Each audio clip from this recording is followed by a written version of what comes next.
ದುರ್ಗಮ್ಮ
ಸದಾಶಿವ, ಇವತ್ತಿನಿಂದ 10ನೇ ದಿನಕ್ಕೆ ಮದುವೆ.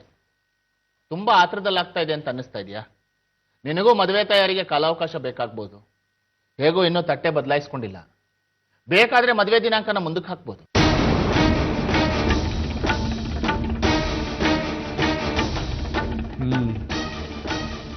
ಮುಂದಕ್ಕೆ ಹಾಕೋದೇ ಒಳ್ಳೇದು ಅಂತ ನನಗೂ ಅನಿಸುತ್ತೆ ಕೇಶವನಾಥ. ಲಗ್ನ ಪತ್ರಿಕೆ ಆಗಬೇಕು, ಛತ್ರ ಗೊತ್ತು ಮಾಡಬೇಕು, ಅಡುಗೆಯವ್ರನ್ನ ಸಂಪರ್ಕಿಸ್ಬೇಕು, ಎಲ್ಲರನ್ನು ಕರಿಬೇಕು. ಇದಕ್ಕೆಲ್ಲ ಸಮಯ ಬೇಕು.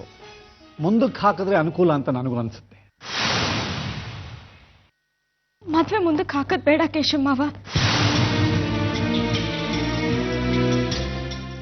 ಸದಾಶಿವನಿಗೆ ತೊಂದರೆ ಆಗತ್ತೇನೋ ಅಂತ ನನ್ನ ಯೋಚನೆ. ಮಗಳ ಮದುವೆ ಆತರದ ಬದಲು ಅನಾಯಾಸವಾಗಿ ಮಾಡ್ಲಿ ಅಂತ. ಅಪ್ಪಂಗೇನು ಆಯಾಸ ಆಗಲ್ಲ ಕೇಶವಮಾವ. ಮದುವೆ ಅಂದ್ರೆ ಸಂಭ್ರಮ ಅಲ್ವಾ? ಅಮ್ಮನವರೇ ನಡೆಸ್ತಾರೆ. ಅಪ್ಪ, ತಂತ್ರಿಗಳು ಹೇಳಿದ ಮುಹೂರ್ತದಲ್ಲೇ ಮದುವೆ ಆಗ್ಬೇಕು.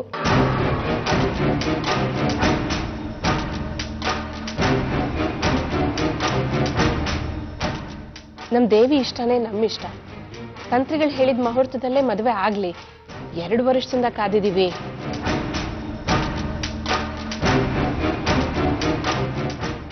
ಗಂಡು ಹೆಣ್ಣಿಗೆ ತುರ್ತಿರೋದ್ರಿಂದ ಈ ಮದುವೆ ತಂತ್ರಿಗಳು ಹೇಳಿದ ದಿನಾಂಕದಂದೇ ನೆರವೇರಿಸಲು ನಮಗೆಲ್ಲ ಒಪ್ಪಿಗೆ. ಬೆಂಬಲ ಸೂಚಿಸೋರು ಸೂಚಿಸಬಹುದು. ಟೇಬಲ್ ಗುದ್ದಿ ತೊಡೆ ತಟ್ಟಿ.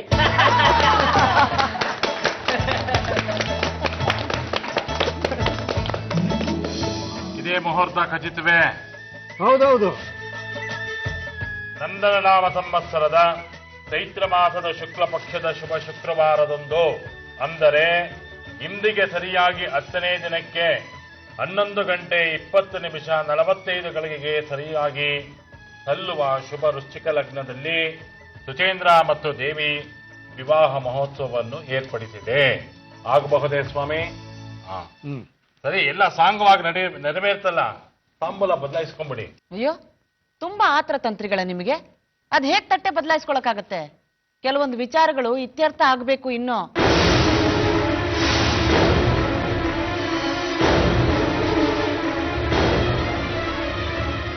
ಯಾಕೆಲ್ಲ ಹಾಗೆ ನೋಡ್ತಿದ್ರಿ ನನ್ನನ್ನ? ಕೊಡೋದು ತಗೊಳ್ಳೋದು ಮಾತಾಡ್ಕೊಳ್ಳೋದು ಬೇಡವಾ? ಮದುವೆ ಆದ್ಮೇಲೆ 4 ಮಾತು ಬರಬಾರ್ದು. ಅದಕ್ಕೆ ನನ್ ಕಡೆಯಿಂದ ದೇವಿ ಸುಚೇಂದ್ರನ್ಗೆ ಹಂಪಿ ಗೋಲ್ ಗುಂಬಸ್ಗೆ 2 ಟಿಕೆಟ್. ನನ್ ಕಡೆಯಿಂದ ಮದ್ವೆ ಸಮಾರಂಭಕ್ಕೆ ಬೇಕಾಗೋಷ್ಟು ಹೂವು. ನನ್ನ ಕಡೆಯಿಂದ ಸುಚೇಂದ್ರನ್ಗೂ ದೇವಿಗೂ ಫ್ಯಾಮಿಲಿ. ಯಾಕೆ ನಿಲ್ಸ್ಬಿಟ್ರಿ ಹೇಳಿ? ಏನಿಲ್ಲ, ಸುಮ್ನಿರೆ. ನೋಡಯ್ಯ ಕೇಶವನಾಥ, ನನ್ನ ಶಕ್ತಿ ಮೀರಿ ಎಷ್ಟು ವಿಜೃಂಭಣೆಯಿಂದ ಸಾಧ್ಯವೋ ಅಷ್ಟು ಮಾಡಿಕೊಡ್ತೀನಿ. ಮಗಳ ಮದುವೆ ಯಾವುದಕ್ಕೂ ಕಮ್ಮಿ ಮಾಡಲ್ಲ. ಬಂದವರು ಬೆರಳು ತೋರಿಸೋ ರೀತಿಲಂತೂ ಮದುವೆ ಮಾಡಿಕೊಡಲ್ಲ. ಚೆನ್ನಾಗಿ ಮಾಡಿ. ನಾನು ನಿನ್ನನ್ನು ಏನು ಕೇಳೋದಿಲ್ಲ ಸದಾಶಿವ. ನಮ್ಮನೆ ದೀಪ ಹಚ್ಚೋಕೆ ಮಗಳನ್ನ ಕಳಿಸ್ಕೊಟ್ರೆ ಸಾಕು. ದೇವಿ ಸುಚೇಂದ್ರ ಸಂತೋಷವಾಗಿರೋದು ನನಗೆ. ಸರಳತೆಯಿಂದ ಮೆರೆದ ಕೇಶವರಾತ್ರಿಗೆ, ಸೊಸೆಯೇ ಆಸ್ತಿಯಿಂದ ಕೇಶವರಾತ್ರಿಗೆ, ಸರಳತೆಯಿಂದ ಮೆರೆದ ಕೇಶವರಾತ್ರಿಗೆ, ಸೊಸೆಯೇ ಆಸ್ತಿಯಿಂದ ಕೇಶವರಾತ್ರಿಗೆ.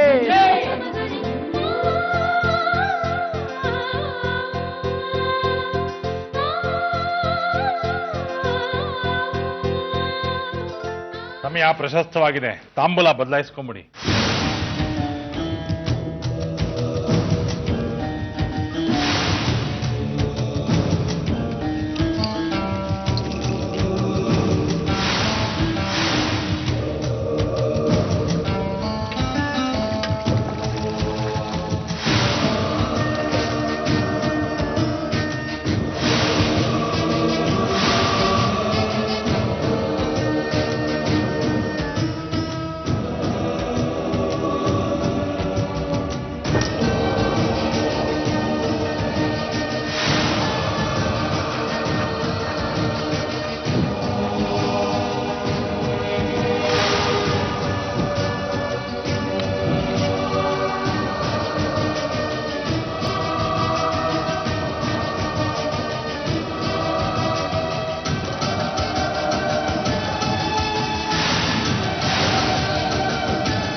ನಂಬೂದರಿಗಳು ಬಂದ್ರು.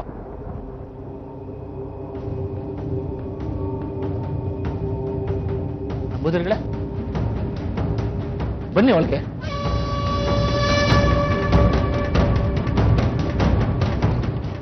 ಮಂಗಳ ಪಾನ್ಕ ತಗೊಂಬರೆ. ಒಳಗ್ ಬನ್ನಿ, ಕೂತ್ಕೊಳ್ಳಿ.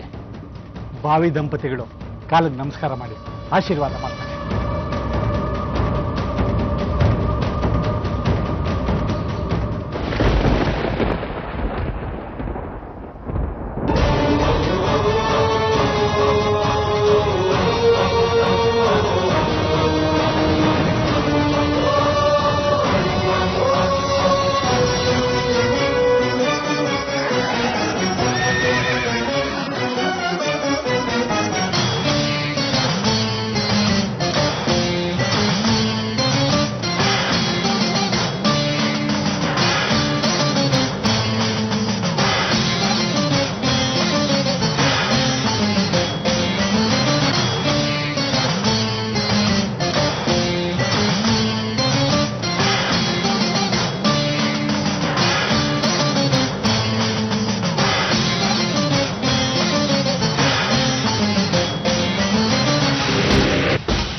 ಅಮ್ಮನವ್ರ ಉಪಾಸಕರು ನಂಬೋದರಿಗಳು ಆಶೀರ್ವಾದ ಮಾಡ್ಬೇಕಾಗಿತ್ತು, ಹಾಗೆ ಹೊರಟ್ಬಿಟ್ರಲ್ಲ.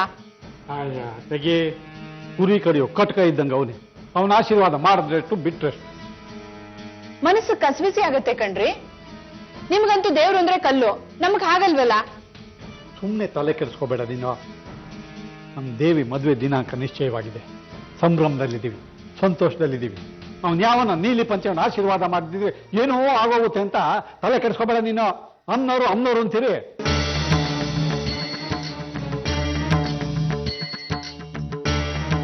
ಎಲ್ಲ ನಿಗೂಢವಾಗಿದೆ. ಹೆದರಿಕೆ ದೇವಿ, ಏನಾಗ್ಬಿಡುತ್ತೋ ಅಂತ. ನಂಬೂದರಿಗಳು ಪವಾಡ ಮಾಡ್ತಾರ ಕಣೆ, ಮ್ಯಾಜಿಕ್ ಮಾಡ್ತಾರೆ. ಹೆದರಿಕೆ ಅಲ್ಲ ಚಿಕ್ಕಮ್ಮ, ನಂಬೂದ್ರಿಗಳು ಯಾಕೆ ಆಶೀರ್ವಾದ ಮಾಡ್ಲಿಲ್ಲ ಅಂತ ಅನ್ನಿಸ್ತಿದೆ ಅಷ್ಟೇ. ಅವ್ರು 1 ಗಂಟೆ ಬೇಗನೆ ಬಂದಿದ್ದಿದ್ರೆ ಅವರು ಪೂಜೆನಲ್ಲಿ ಪಾಲ್ಗೊಳ್ಬೋದಾಗಿತ್ತು. ಅವ್ರು ಯಾಕೆ ಆಶೀರ್ವಾದ ಮಾಡ್ಲಿಲ್ಲ ಅಂತ ಗೊತ್ತಾ? ಯಾಕಂದ್ರೆ ಬೇಗ ಬಂದು ನಿಶ್ಚಿತಾರ್ಥದಲ್ಲಿ ಅವ್ರು ಏನೋ ಮಾಡ್ಬೇಕು ಅಂತ ಅಂದ್ಕೊಂಡಿದ್ರು, ಅದ್ ನಡೀಲಿಲ್ವಲ್ಲ, ಅದಕ್ಕೆ ಹಂಗೆ ಬೇಜಾರು ಮಾಡ್ಕೊಂಡು ಹೊಟ್ಟೋದ್ರು. ಸುಚೇಂದ್ರ, ಅವ್ರಿಗೆ ನಾಳೆ ಬರೋದಕ್ಕೆ ಹೇಳೋ, ಆತಿಥ್ಯ ಸ್ವೀಕರಿಸ್ಕೊಂಡು ಹೋಗ್ಲಿ. ಅವ್ರು ಏನೋ ಕಾರಣ ಇಟ್ಕೊಂಡೇ ಹೀಗ್ ಮಾಡಿರ್ತಾರೆ. ಕಾರಣ ಏನು ಅಂತ ನನಗ್ ಗೊತ್ತು. ಏನು ಸುಚೇಂದ್ರ? ಏನಪ್ಪ ಹೇಳು.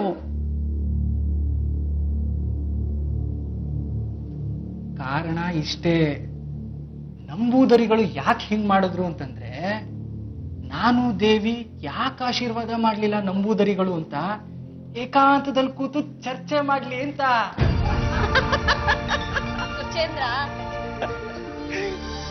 ಬಾರೆ ದೇವಿ, ನಾನು ನೀನು ಇಬ್ರು ಕೂತು ಏಕಾಂತದಲ್ಲಿ ಚರ್ಚೆ ಮಾಡೋಣ. ಇಲ್ಲಾರ ನಂಬೂದರಿಗಳು ಬೇಜಾರು ಮಾಡ್ಕೋತಾರೆ. ಬಾ ಹೋಗೋಣ ಬಾ.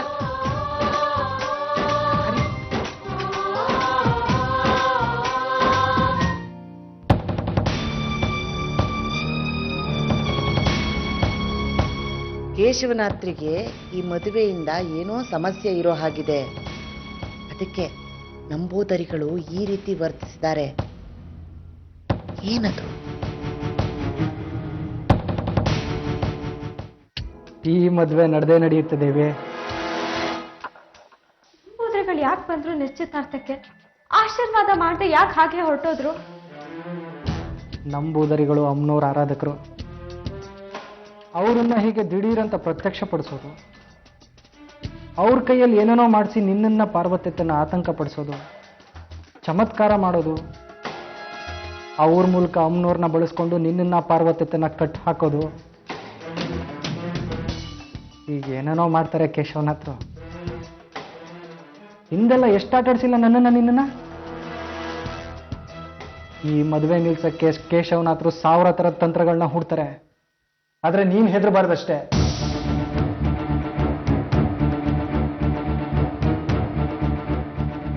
ನೀನು ಪಾರ್ವತತೆ ಅಮ್ಮನವ್ರ ವಿಚಾರದಲ್ಲಿ ಹೆದರ್ಸಿದ್ರೆ ಹೆದರ್ತೀರಾ ಅಂತ ಕೇಶವನ ಹತ್ರ ಚೆನ್ನಾಗಿ ಗೊತ್ತು. ಅವ್ರಾಗ ಅವರೇ ಮುಂದೆ ನಿಂತು ನಮ್ಮ ನಿಶ್ಚಿತಾರ್ಥನ ನೆರವೇರಿಸಿದ್ರು. ನೀನ್ ನೋಡಿದ್ರೆ ಹೀಗ್ ಮಾತಾಡ್ತಿದ್ಯಾ? ನನಗೊಂದು ಅರ್ಥ ಆಗ್ತಿಲ್ಲ ಸುಚೇಂದ್ರ. ನಾನು ಸುಮ್ಮನೆ ಹೇಳ್ತಿಲ್ಲ. ನೀನೇ ಇಡೀ ಪ್ರಪಂಚ ನಡ್ಸೋ ತರ ಮಾತಾಡ್ತಿದ್ಯಲ್ಲೋ. ನಾನ್ ಹೆದರ್ತಿಲ್ಲ, ನೀನೇ ನನ್ನನ್ನು ಹೆದರ್ಸ್ತಿದ್ಯಾ ಈಗ. ನನ್ನ ಮೇಲೇನೆ ಅನುಮಾನ ದೇವಿ ನಿಂಗೆ? ಅನುಮಾನ ಅಲ್ಲ ಕಣೋ, ನಿನ್ ಮನ್ಸಿನಲ್ಲಿ ಏನೋ ಓಡ್ತಿದೆ, ಆದ್ರೆ ನೀನ್ ನನ್ನ ಹತ್ರ ಹೇಳ್ಕೊತಿಲ್ಲ.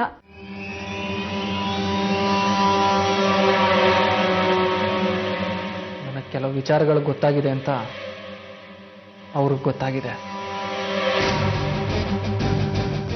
ನೋಡ್ದೇವಿ, ನೀನು ಯಾವುದಕ್ಕೂ ಹೆದರಬಾರ್ದು, ಗಟ್ಟಿಯಾಗಿರ್ಬೇಕು. ನಾವು ಯಾವುದಕ್ಕೂ ಸೋಲ್ಬಾರ್ದು, ಯಾವುದಕ್ಕೂ ಬಗ್ಬಾರ್ದು. ಏನೋ ಆಗಿದೆ ನಿನ್ಗೆ? ನಿಶ್ಚಿತಾರ್ಥ ಆಗಿ ಮದ್ವೆ ಮುಹೂರ್ತ ನಿಶ್ಚಯ ಆಗಿಲ್ವಾ? ಅಮ್ನೋರ್ ಯಾವ ಮುಹೂರ್ತ ಹೇಳಿದಾರೋ ತಂತ್ರಿಗಳು ಅದೇ ಮುಹೂರ್ತನ ಇಟ್ಟಿದ್ದಾರೆ. ಸಾಕ್ಷಾತ್ ಅಮ್ನೋರೇ ನನಗೆ ಹೇಳಿದ್ದಾರೆ ಈ ಮದ್ವೆ ನಡೆದೇ ನಡೆಯುತ್ತೆ ಅಂತ.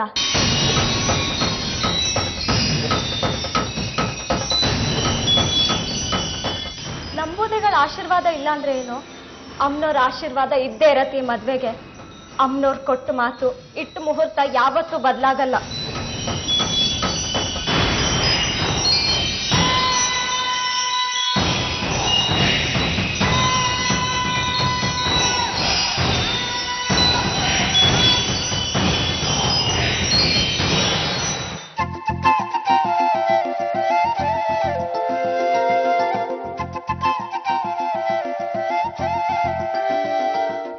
ಅಣ್ಣ, ರಾತ್ರಿ ಊಟ ಇದೆ, ಬೆಳಗ್ಗೆ ತಿಂಡಿನೂ ಕೊಡ್ತಾರೆ, ಯಾವಾಗ್ಲೂ ತಿಂತಾ ಇರ್ಬೇಡ.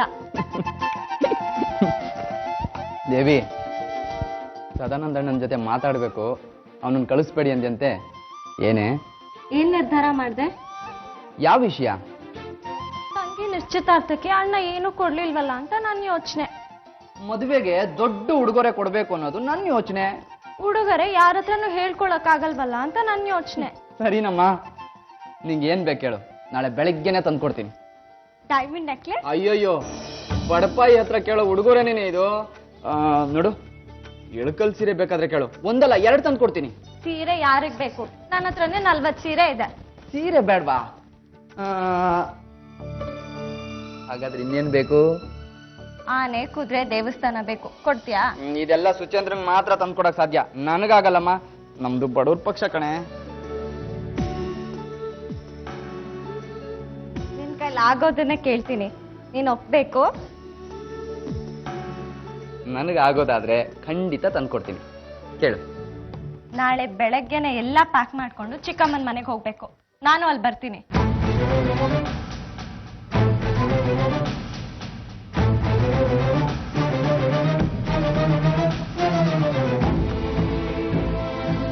ನೀನು ತಂಗಿಗೇನಾದ್ರೂ ಉಡುಗೊರೆ ಕೊಡ್ಬೇಕು ಅಂತಿದ್ರೆ ಬಾಡಿಗೆ ಮನೆ ಖಾಲಿ ಮಾಡಿ ನಿನ್ ಸ್ವಂತ ಮನೆಗೆ ನೀನು ಹೋಗ್ಬೇಕು ಅಷ್ಟೇ.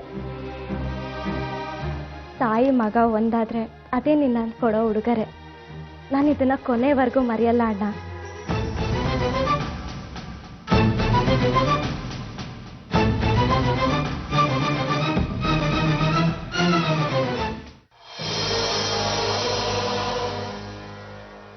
ಮಗ ನನ್ನ ವಿರುದ್ಧ ನಿಂತಿದ್ದಾನೆ, ನನ್ನ ಸಾವನ್ನು ಬಯಸ್ತಾ ಇದ್ದಾನೆ. ಸೋಲ್ತಾ ಇದ್ದೀನಿ ನಂಬೂದರುಗಳೇ, ಬಹಳ ನೊಂದಿದ್ದೀನಿ. ಇಂಥ ಸಮಯದಲ್ಲಿ ನೀವು ಆಶೀರ್ವಾದ ಮಾಡದೆ ಬಂದಿದ್ದೀರಲ್ಲ. ಏನಂತ ಆಶೀರ್ವಾದ ಮಾಡಬೇಕು? ನಿನ್ನ ವಿನಾಶಕ್ಕಾಗಿ ನಾನು ಆಶೀರ್ವಾದ ಹೇಗೆ ಮಾಡಲಿ ಕೇಶವನಾಥ? ನನಗೆ ಯಾರು ಇಲ್ಲ. ನನ್ನ ಸಂಸ್ಕಾರ ನೀನು ಮಾಡಬೇಕು, ನಿನ್ನ ಸಂಸ್ಕಾರ ನಾನಲ್ಲ. ಅದಕ್ಕೆ ಆಶೀರ್ವಾದ ಮಾಡದೆ ಹಾಗೆ ಬಂದೆ. ಯಾವ ರೂಪದಲ್ಲಿದೆ ನನ್ನ ವಿನಾಶ? ಅಲ್ಲಿ ಮುಹೂರ್ತ ಇಟ್ಟಿರೋದು ಮದುವೆಗಲ್ಲ, ನಿನ್ನ ಕೇಳುಗಾಲದ ಪ್ರಾರಂಭಕ್ಕೆ. ಈ ಮದುವೆ ನಡೆದ್ರೆ ನಿನಗೆ ಉಳಿಗಾಲ ಇಲ್ಲ ಅಂತ ಪತ್ರ ಬರೆದಿದ್ದೆ, ಅದನ್ನು ಧಿಕ್ಕರಿಸಿ ಯಾಕೆ ಹೀಗೆ ಮಾತಾಡ್ತಾ ಇದೀಯಾ? ನನಗೆ ಯಾವ ಪತ್ರನೂ ಬಂದಿಲ್ಲ ನಂಬೂದರಿಗಳೇ. ಹಾಗಾದ್ರೆ ನಾನು ಪತ್ರ ಬರೆದಿದ್ದು ಸುಳ್ಳ? ಫಲ ಇಲ್ಲ ದಣಿ, ಅವ್ರು ಬರ್ದಿರೋ ಪತ್ರ ನನಗೆ ಬಂದಿಲ್ಲ. ಅಮ್ಮನವ್ರ ಮೇಲೆ ಆಣೆ. ಸುಚೇಂದ್ರನ್ ಜೊತೆ ಕೈ ಓಡಿಸ್ತಾ ಇರೋದು ಸಾಕ್ಷಾತ್ ಅಮ್ಮನವರು. ಅಮ್ಮನವರೇ ನಿನ್ನ ಮಗನನ್ನು ನಡೆಸ್ತಾ ಇರೋದು.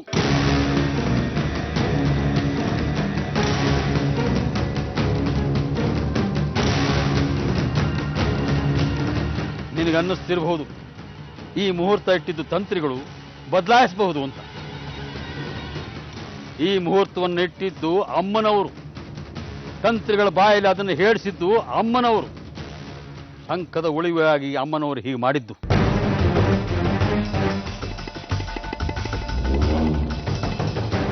ಅಮ್ಮನವರು ಹೀಗೆ ಯಾಕೆ ಮಾಡಿದ್ರು ಅಂತ ನಾನು ಹೇಳ್ತೀನಿ.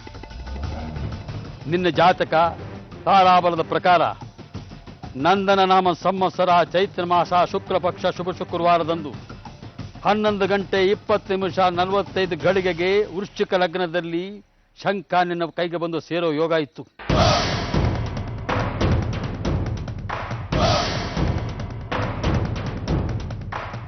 ಶಂಖ ನಿನ್ನ ಪಾಲಿಂದ ಆಗ್ತಾ ಇತ್ತು.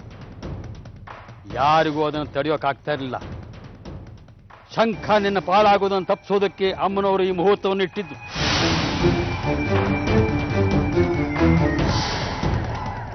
ಖುದ್ದು ಈ ಮದುವೆಯನ್ನು ನಡೆಸ್ತಾ ಇರೋದು. ನನ್ನ ಮಾತನ್ನ ಒಡಿಯಲ್ಲಿ ಕಟ್ಟಿಟ್ಟುಕೋ ಕೇಶವನಾಥ. ಈ ಮದುವೆ ನಡೆದರೆ ಶಂಖ ಈ ಜನ್ಮದಲ್ಲಿ ನಿನ್ನ ಕೈ ಸೇರೋದಿಲ್ಲ.